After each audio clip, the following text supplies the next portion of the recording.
सामाजिक न्याय विभागामार्फत ज्या 5 योजना राबवल्या जातात त्यामध्ये संजय गांधी श्रावण बाळ या 2 महत्त्वाच्या योजना आहेत. 15 मार्चपासून आचारसंहिता सुरू होती.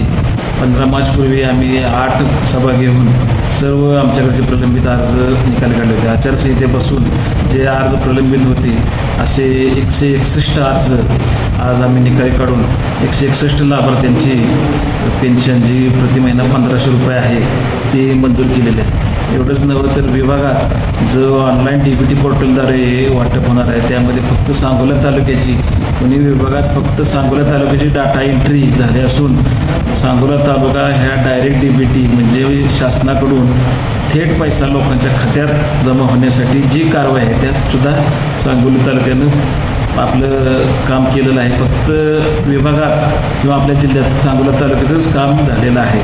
आणि अशा गोरगरिबांसाठी योजना आहेत सामाजिक न्यायाच्या त्या राबवण्यासाठी आम्ही हिरिरीत भाग घेतो आणि या आपल्या सर्वांच्या माध्यमातून मी विनंती करतो की विधवा परित्यक्ता आणि वृद्ध जनता खरोखर आवश्यकता आहे अशा लाभार्थ्यांचे अर्ज आपण आमच्यापर्यंत किंवा गावच्या तलाठी निदर्शनावर दिल्यास जास्तीत जास्त लोकांना कशी मदत करता येईल या दृष्टीनं आम्ही आपल्या सगळ्यांना प्रयत्न करायला अशी विनंती करतो. धन्यवाद.